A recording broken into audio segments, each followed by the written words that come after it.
Hello dear student. तो आज की हमारी वीडियो का टॉपिक है क्लास 11 भूगोल यानी कि ज्योग्राफी का जो आपका त्रिमासिक का पेपर होने वाला है। तो उसका सेकंड पार्ट हम लेके आ चुके हैं। इससे पहले हमने जो फर्स्ट पार्ट अपलोड किया था, जिन बच्चों ने नहीं देखे वो जाके देख लीजिए, क्योंकि इसमें भी और इस वीडियो में दोनों में बहुत ज़्यादा इंपॉर्टेंट क्वेश्चन है जो कि कल के एग्जाम में आपके आ सकते हैं। तो आपको वीडियो को एंड तक देखना है और वीडियो को लाइक भी करना है।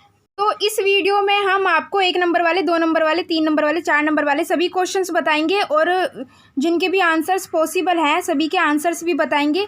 तो आप साथ के साथ लर्न करते चलिए। तो देखिए, पहला क्वेश्चन है, सबसे पहले धरातल पर भूकंपीय तरंगें पहुंचती हैं, यानी कि सबसे पहले जो धरातल यानी कि जो भी सरफेस होता है उस पर कौन सी तरंगें पहुंचती है। तो यहाँ पे आ जाएगा पी तरंगे। ठीक है, 2-3 तरह की तरंगे होती है, तो उनमें से पी तरंगे पहुंचती हैं। सेकंड है, सुनामी वास्तव में क्या है। तो देखिए, सुनामी को वैसे भूकंप कहा जाता है, पर सुनामी वास्तव में क्या है, अपने आप में लहर है। ठीक है, लहरें हैं। उसके बाद सबसे बड़ा महासागर कौन सा है। तो सबसे बड़ा महासागर प्रशांत महासागर है और सबसे छोटा है वो अंटार्कटिका है। उसके बाद नेक्स्ट है, विश्व की सबसे बड़ी नदी कौन सी है। तो विश्व की सबसे बड़ी नदी नील नदी है। तो देखिए नेक्स्ट क्वेश्चन, ये 1-1 नंबर में आ सकते हैं, सारे 1-1 नंबर वाले चल रहे हैं।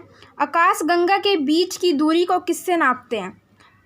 तो इसमें आपका आंसर आ जाएगा प्रकाश वर्ष यानी कि लाइट ईयर इंग्लिश में। नेक्स्ट क्वेश्चन है, भूगोल किसका वर्णन करता है। तो भूगोल किसका वर्णन करता है, किसके बारे में बताता है, पृथ्वी का। ठीक है, भूगोल पृथ्वी का वर्णन करता है। नेक्स्ट है, भूकंप तीव्रता का मापक है, यानी कि भूकंप को किससे नापते हैं। तो इसमें आपका आंसर आ जाएगा रिक्टर। इसके लिए 1 नंबर में भी वैसे भी पूछ सकते हैं, एक वाक्य में उत्तर दीजिए।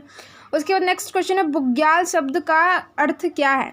तो देखिए, बुग्याल शब्द का जो अर्थ होता है वो होता है पहाड़ों की ऊंचाई पर स्थित घास के मैदान। जो पहाड़ों पर घास के मैदान होते हैं उन्हें बुग्याल कहते हैं।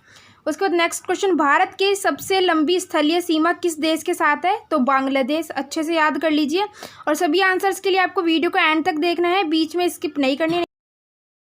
8 400 400 400। तो फ्रेंड्स याद कर लीजिए, ये नंबर चाहे आपका क्वेश्चंस मैथ से रिलेटेड हो, फिजिक्स केमिस्ट्री बायोलॉजी से रिलेटेड हो, आपके हर डाउट हर क्वेश्चन का मिलेगा वीडियो सॉल्यूशन, वो भी सीधा आपके व्हाट्सएप नंबर पे।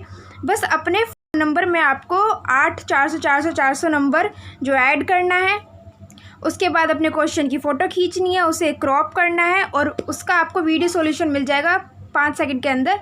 क्लास 6 से 12 IT जी मेन एडवांस सभी बोर्ड्स के बच्चों के लिए है। तो अभी जाइए, देर किस बात की, अपना सवाल व्हाट्सअप करें और सभी डाउट्स को आउट कीजिए, लिंक आपको डिस्क्रिप्शन में मिल जाएगा। तो देखिए स्टूडेंट, 1-1 नंबर वाले हो चुके हैं। अब उसके बाद आ जाते हैं 2-2 नंबर वाले। भूगोल से क्या आशय है, यानी कि भूगोल का अर्थ लिखना है। भूगोल यानी कि ज्योग्राफी शब्द का अर्थ लिखना है। उसके बाद नेक्स्ट क्वेश्चन है, पार्थिव ग्रह किसे कहते हैं, उनके नाम लिखिए। तो देखिए, पार्थिव ग्रह होते हैं जो ग्रह पृथ्वी के समान होते हैं, उन्हें पार्थिव ग्रह कहते हैं। तो यहाँ पे 4 ग्रह हैं जो पार्थिव ग्रह होते हैं, बुध, शुक्र, पृथ्वी तथा मंगल। तो ये 4 ग्रह पार्थिव ग्रह हैं। उसके बाद नेक्स्ट क्वेश्चन है, भारतीय मानक समय ग्रीनविच मध्य समय से कितने समय पीछे है। तो ये आपसे 1 नंबर में भी पूछा जा सकता है। तो देखिए, जो भारतीय मानक समय है वो ग्रीनविच समय से 5 घंटे 30 मिनट पीछे है, 5 घंटे 30 मिनट। उसके बाद खनिज शब्दों का जो है परिभाषित करना है, यानी कि खनिज शब्द का अर्थ लिखना है। देखिए, उसके बाद 2 और 3 नंबर में ये वाले क्वेश्चन आ सकते हैं आपके। निर्माण पद्धति के आधार पर शैल समूह के प्रकारों का संक्षिप्त वर्णन कीजिए। शैली चक्र का सचित्र वर्णन कीजिए। ये मैंने जो कल वीडियो डाली थी उसमें इसका चित्र बना के दिखाया था, तो जिन बच्चों ने नहीं देखी है उसका लिंक आपको डिस्क्रिप्शन में मिल जाएगा, ये नीचे कमेंट सेक्शन में भी मिल जाएगा। तो ये बहुत ज़्यादा इंपॉर्टेंट है। उसके बाद खनिजों से रिलेटेड क्वेश्चन आ सकता है, खनिजों की विशेषताओं का वर्णन करें, तो ये भी मोस्ट इम्पॉर्टेंट है। उसके बाद आ जाते हैं, भारत को उपमहाद्वीप क्यों कहते हैं। तो ये आपसे 2 नंबर में पूछा जा सकता है। उसके बाद नेक्स्ट क्वेश्चन, कौन सी नदी भ्रंश घाटी से होकर गुजरती है। तो देखिए, जो भारत में जो नर्मदा नदी और ताप्ती नदी, ये दोनों नदी भ्रंश घाटी से होकर गुजरती है। अगर और भी नदी हैं तो आप 3-4 नदियों के नाम याद कर लीजिए, अगर बुक में दे रखा है तो। उसके बाद नेक्स्ट है, सुंदरवन डेल्टा कहाँ स्थित है। तो सुंदरवन डेल्टा पश्चिम बंगाल में स्थित है। नेक्स्ट क्वेश्चन, हिमालय व प्रायद्वीपीय नदियों में कोई 4 अंतर बताइए। तो ये 3 नंबर में भी आ सकता है और 4 नंबर में भी तो ये क्वेश्चन भी मोस्ट इंपॉर्टेंट है, आपको 3 या 4 नंबर में कर लेना है। उसके बाद नेक्स्ट क्वेश्चन है, अभिकेंद्रीय अपवाह प्रतिरूप कहाँ बनता है। तो देखिए, जब सभी दिशाओं से नदियाँ बहकर किसी झील या गर्त में विसर्जित होती हैं तो वहीं अभिकेंद्रीय अपवाह प्रतिरूप बनता है। नेक्स्ट क्वेश्चन है, अपशक्य डैश निर्माण की प्रक्रिया है। तो ये है मृदा निर्माण की, यानी कि मिट्टी निर्माण की। उसके नेक्स्ट क्वेश्चन है, किस मिट्टी को कपास वाली मृदा कहते हैं? तो देखिए, कपास वाली मिट्टी किसे कहते हैं? काली मिट्टी को कहते हैं, क्योंकि कपास की जो खेती होती है वो काली मिट्टी में ही होती है। बिहार की कौन सी नदी अपना मार्ग बदलने के लिए प्रसिद्ध है? तो इसमें आपका आंसर आ जाएगा कोसी नदी, और क्योंकि इसे बिहार का शोक भी कहा जाता है। तो ये भी एक नंबर में पूछ सकते हैं कि बिहार का शोक कौन सी नदी को कहा जाता है, तो इसमें आपका आंसर आ जाएगा कोसी नदी।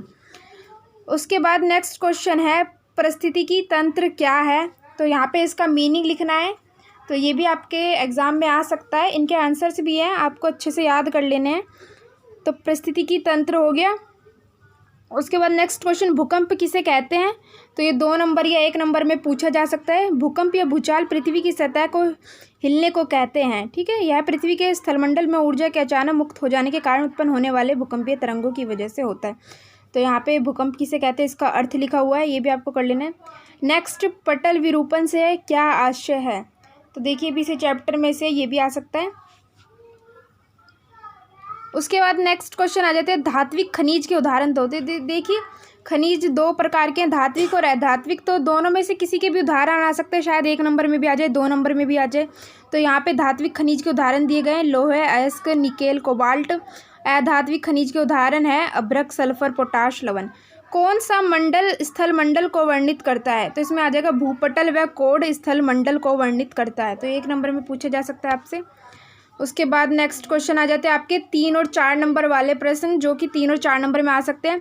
तो बिग बैंग की थ्योरी बहुत ज़्यादा मोस्ट इंपॉर्टेंट है, तो ये तो आपको छोड़नी ही नहीं है, कर लेनी है, क्योंकि जो पिछली बार के भी पेपर थे उनमें भी आई हुई थी। शैली चक्र, इसका आंसर मैंने अपनी पिछली वीडियो में बता दिया था, जो पार्ट 1 है उसमें से देख के कर लेना। प्रायद्वीपीय नदी के 3 लक्षण लिखो, ये 3 नंबर में आ सकता है। उत्तर के विशाल मैदान की व्याख्या करें, जो भी भारत के उत्तर के विशाल मैदान है उसकी व्याख्या करनी है। अंतर करना है अक्षांश और देशांतर रेखाओं में। उसके बाद भूगर्भ की जानकारी के लिए कोई 4 प्रत्यक्ष साधन लिखे, या फिर 3 भी पूछ सकते हैं। नेक्स्ट क्वेश्चन, धात्विक खनिज कितने प्रकार के होते हैं? तो ये भी आपको कर लेना है, और साथ में धात्विक खनिज के उदाहरण कौन कौन से होते हैं वो भी कर लेना है। उसके बाद ज्वार भाटा क्या है, इसका अर्थ याद कर लेना है आपको। भूकंप की तरंगों का संक्षिप्त वर्णन करें, यानी कि भूकंप की तरंगें जो कितनी प्रकार की होती है, भूकंप किसे कहते हैं, और उनकी तरंगों के बारे में भी आपको अच्छे से कर लेना है। तो भूकंप की तरंगें भी 2-3 तरह की होती हैं, तो जो आपकी बुक में दे रखा हो आपको वही करना है। उसके बाद नेक्स्ट क्वेश्चन, भारत के आकार का वर्णन करो, भारत के आकार और विस्तार का वर्णन करो, ये भी आ सकता है। नेक्स्ट क्वेश्चन, ये मोस्ट इंपॉर्टेंट है, जल विसर्जन के आधार पर भारतीय अपवाह तंत्र का वर्गीकरण करें। तो अपवाह तंत्र है जो, उसका आपको चार्ट बना के दिखाना है, जितने भी उसके अंदर टाइप्स आते हैं सारे आपको लिखने हैं।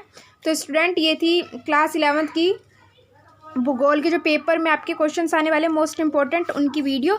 अगर आपको वीडियो अच्छी लगी तो वीडियो को लाइक करें, चैनल को सब्सक्राइब करें। Thanks for watching.